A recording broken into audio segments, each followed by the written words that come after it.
Hello, I'm Halandzovskyi. Today we're looking at a deeply troubling story that has turned Minneapolis into a flashpoint for national controversy. Mass protest against ICE enforcement tactics, fueled by a fatal shooting that has divided communities, politicians, and law enforcement. What's unfolding in Minneapolis is about far more than one incident. It's about power, public safety, rights, and trust.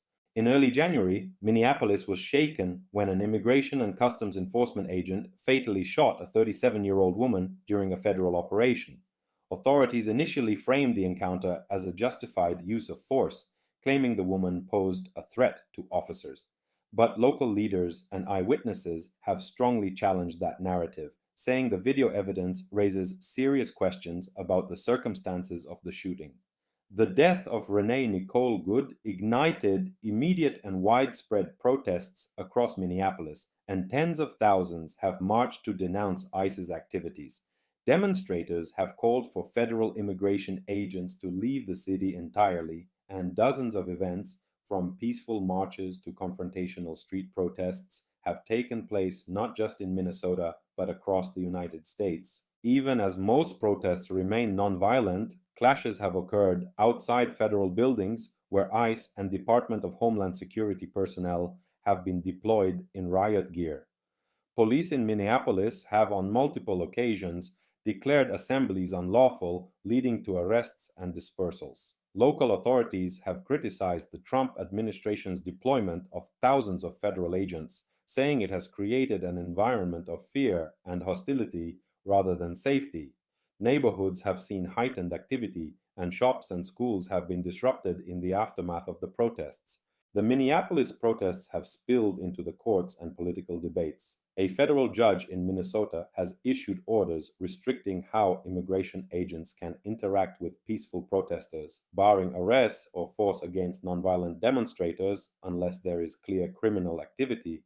These legal constraints reflect growing concern about the balance between enforcement and constitutional rights. At the same time, Minneapolis small businesses, particularly in immigrant communities, report serious economic impact from the ongoing operations and protests. Local officials and civil rights advocates argue that the federal enforcement campaign has gone far beyond standard immigration control, calling it in some statements akin to an occupation that disrupts daily life. Nationally, reactions are sharply divided. Critics of the enforcement tactics argue the actions have undermined trust and civil liberties, while supporters maintain that federal law enforcement has the authority to operate where needed to uphold immigration laws. Immigrant communities, Latino, Somali, and others, say they are living in fear, drawn into confrontations that feel increasingly unsafe and unpredictable. At the same time, some lawmakers are pushing back, calling on federal authorities to stand down and respect local autonomy.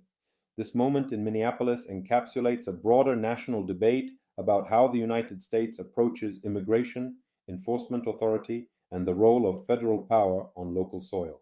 The Minneapolis ICE protests are a reminder that when enforcement tactics collide with public trust, the consequences can be explosive. This is a moment that will shape discussions about immigration policy, civil rights, and government power for years to come. I'm Halandzovskyi. Thank you for watching, and stay tuned as this story continues to unfold.